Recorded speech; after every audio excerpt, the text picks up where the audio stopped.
এই যে আমি মাপ দিচ্ছি, প্রথম রুমটা দেখেন আপনারা কত ফিট আছে। এই যে দেখেন, আমার টেপটা বেশি বাই করবো না, এই যে 14 ফিট বাই করছে, এই 14 ফিট একটা চিহ্ন দিলাম। এই যে 14 ফিট, এই যে 14 ফিট আর 2 ফিট, 14 দুয়ে 16 ফিট রাখ দিব। 3 ইঞ্চি আগে 1.5 ইঞ্চি ক্লিয়ার নিতে দেখেন, 1.5 ইঞ্চি। তারপরে আপনার হলো এই যে 16 ফিট, 16 ফিট আপনার 4 দিয়ে 4 ভাগ হবে, 4 দিলেই 4 4 16 ফিট। এই যে প্রথম ভাগটা আমি 4 ফিটে এখন দাগায় নিব। এই যে দেখেন আপনারা, এই যে 4 ফিটে দাগ দিয়ে দিলাম, দিয়ে দেখেন এই যে 1 2 3, এই যে 4 ফিট প্রথম ভাগটা নিলাম, নিয়ে একটা কেরিং এর দাগ দিলাম।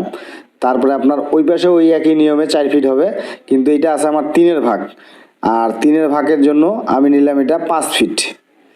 5 ফিট নিলাম। আপনারা হিসাব করে দেখেন, 16কে আপনার এই পাশে সেই পাশে রড ফেলাবেন, সম্পূর্ণ রড ফেলাবেন প্রতিটা দাগে দাগে, দাগের বেশি রড ফেলা যাবে না, যেই পাশে আপনার মেন রড ফেলাবেন। এই যে দেখেন দাগ আছে, আপনারা দেখতে পাচ্ছেন। এই যে দেখেন, এইভাবে জায়গায় জায়গায় দাগ দিয়ে দিলে দাগটা সোজা হবে রডটা। এই যে দেখেন, এই যে দেখেন এই পাশেও দাগ আছে, ওই পাশেও দাগ আছে, এক সুতা দিয়ে দাগ হচ্ছে দেখেন আপনারা। এই যে দেখেন এরকম, এই যে দাগগুলো দেখতে পাচ্ছেন আপনারা, এগুলো কিন্তু দাগ হয়ে গেছে।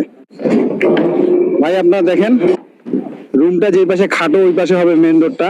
মেন রোড মানে প্রথম প্রতি দাগে দাগে যে 1 ফিটের দাগগুলো প্রতিটা রোডে ঢুকবে, ট্রেং ট্রেং কোনো কিছু নাই, প্রতিটা দাগে হবে। আপনারা দেখতে থাকেন, আমি আপনাদের সব রোডগুলোর বিষয়ে আপনাদেরকে দেখাই দিব এখন। এই যে দেখেন আপনাদেরকে দেখাই, এই যে মেন রোডটা, মেন রোডটা যেখানে যেখানে দাগ দিছিলাম এই যে 1 ফিটে সবগুলোতে কিন্তু ঢুকাইছি দেখেন।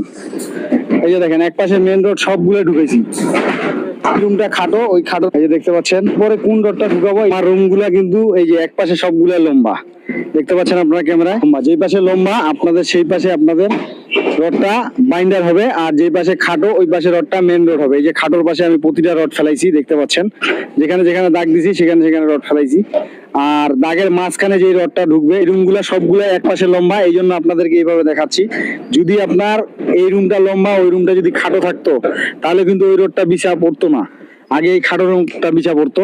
তো ওই হিসাব করে আপনাদের পরের ভিডিওতে আনে দেখাবো আবার আরেকটা ছাদ। এই ছাদটা এরকম দেখে, এই ছাদটার ভিডিওটা আপনাদেরকে দেখাচ্ছি। এই দেখেন এটা বড় বড় 4টা রুম আছে, 4টাই এক পাশে লম্বা, এই জন্য আপনাদেরকে খাটো রডটা এক পাশে ফেলায় দেখাচ্ছি। এই যে দেখেন, এই যে এখন আপনার দেখাইতেছিলাম যে এই যে